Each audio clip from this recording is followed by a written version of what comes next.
So here's the double loop lacing that I'm doing for the edge. So now you kind of get the idea of how I'm finishing off this rough edge. And it's a little bit time consuming. Again, it's just something that you kind of sit and listen to an audiobook or have a chat with somebody or watch TV or something like that. And again, I could have done this on the back edge, which would have created a different effect, a different look. So this is how it's progressing so far, and I'm just gonna do a stitch or two. And again, I know this is gonna be probably hard to see on camera because of the lack of contrast of the materials, but I'm going through the next hole here. I'm just pulling the lacing through, and I went on ahead and attached like the metal tip there. It was just taking me too long to not have to resort to this. It was a little bit tricky. So just for speed, I added the tip. But you could do it with just a hardened tip with some glue or pine pitch or something like that. And so I've got this next lace here. There's an X there. So I want to take the needle. I'll make sure the lacing is flat. I'm going to go ahead and take this the needle here and go up between, and so this is on top here like that, this X, and then pull this through. And the main trick is to make sure that the lacing lies flat. So I stop the spiraling of the flat lacing by holding onto it and then pulling it through until it's gonna lay flat all the way. And then pretty much it, and then I go through the next one, and I just keep doing that loop and then loop, loop and then loop and then loop, so like that. So that's it. I'm gonna finish this up, and then we'll look on doing the edge here next, and then making tassels, and then we should be done.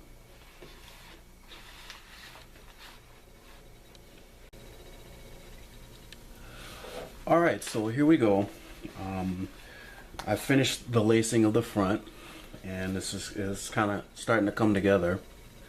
And what I have left to do is really just to I want to reinforce the edge here.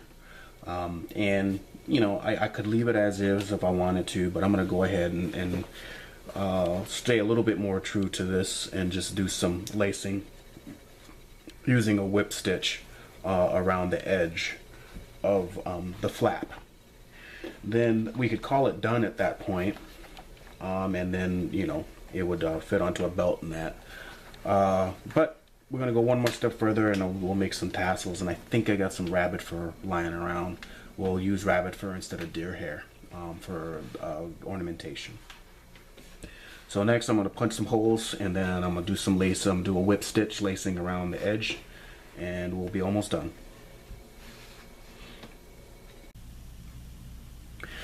So here we have the pouch. It's more or less finished, except for adding some embellishments to tassels, which are similar to this here. So at this stage, you could pretty much call yourself done. This is how it looks when it's buttoned. And there's different ways you could have attached a fastener. There's all kinds of different styles and types this could be done. I just chose a quick way to do it like this. Again, it's got belt loops on it to attach your belt, or attach it on a belt to your waist. And I went on ahead and just whip stitched the edge of the flap. Really simple. I hid with a knot on the inside here, and then I finished with a knot on the inside here that's hidden. And I just kind of doubled back through one of the holes because you're going in one direction when you whip stitch. So this is pretty much it. Now we're gonna put some tassels on it, and then we'll call it done.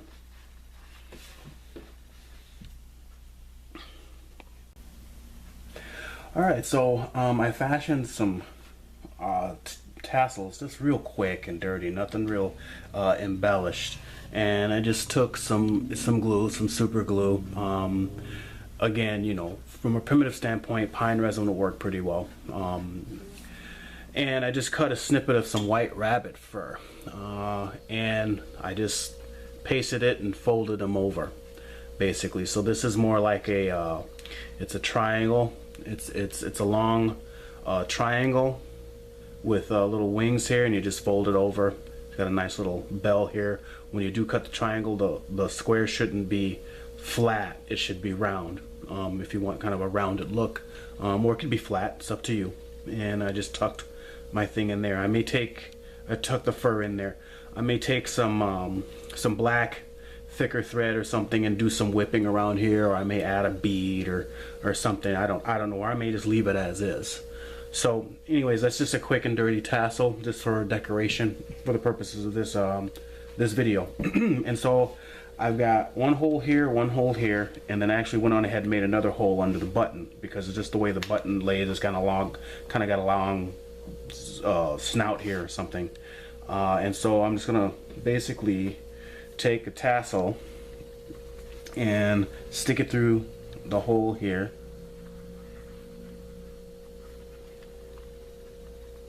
like so, and then just tie it off. Just make a knot on the other side. So that's all I'm gonna do here. Pull this through so I have a little bit more length to work with, and then just, the hole is small enough to where all I need is just one regular old overhand knot. I don't think it'll go anywhere. And then pull that. It'll just hang, just like so, and it won't go anywhere. So I'm just going to do that to the other one.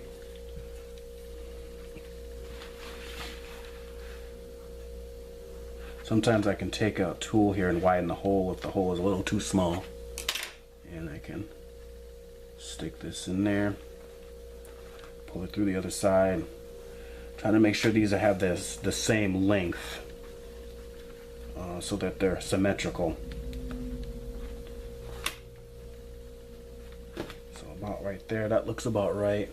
And so I'm gonna go ahead and tie a knot about that space.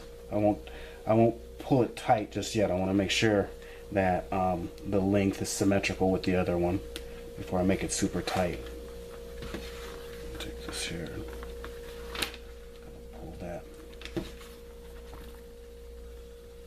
Okay, yeah, that's looking about right.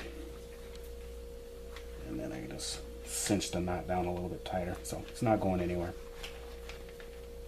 It's puckering the wrong way.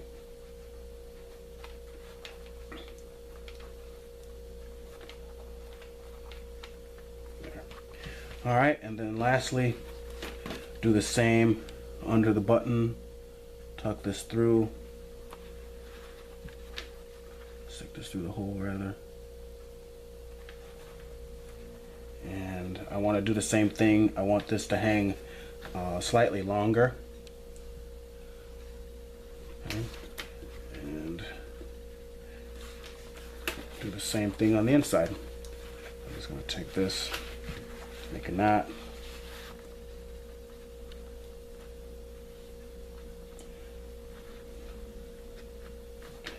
and then I can pull this. And okay, so there we go. So we've got our 3 tassels attached, and when we close our flap to our new pouch here, Possibles bag, Possibles pouch, we have a finished piece. Get that in frame like so. So again, I mean, there's all kinds of different ways that this could have been done, all kinds of ways. I mean, it's just the different variations, the different textures that you can add, different weights of leather, different colors of leather, different colors of lacing. You didn't have, you know, we didn't have to lace it. We could have just did a regular stitch like this on the back, or we could have done the same lacing on the back as well. we could have just cut slits for a belt loop instead of riveting, using rivets or sewing in belt loops.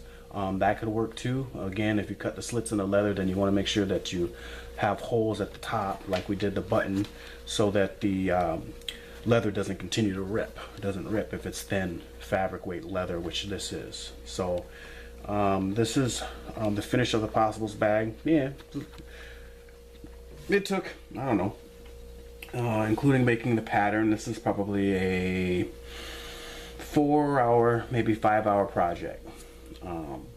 And that's you know, and I was trying to film in between, so it took a little longer than that, but it's about a 4 or 5 hour project. So anyways, there you go.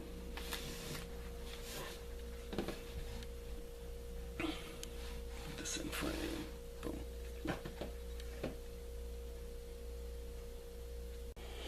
Okay, so just wanted to see how the belt loops worked out, and they fit for just a regular size belt with the regular width belt. And there we go. So we got a finished Possibles pouch.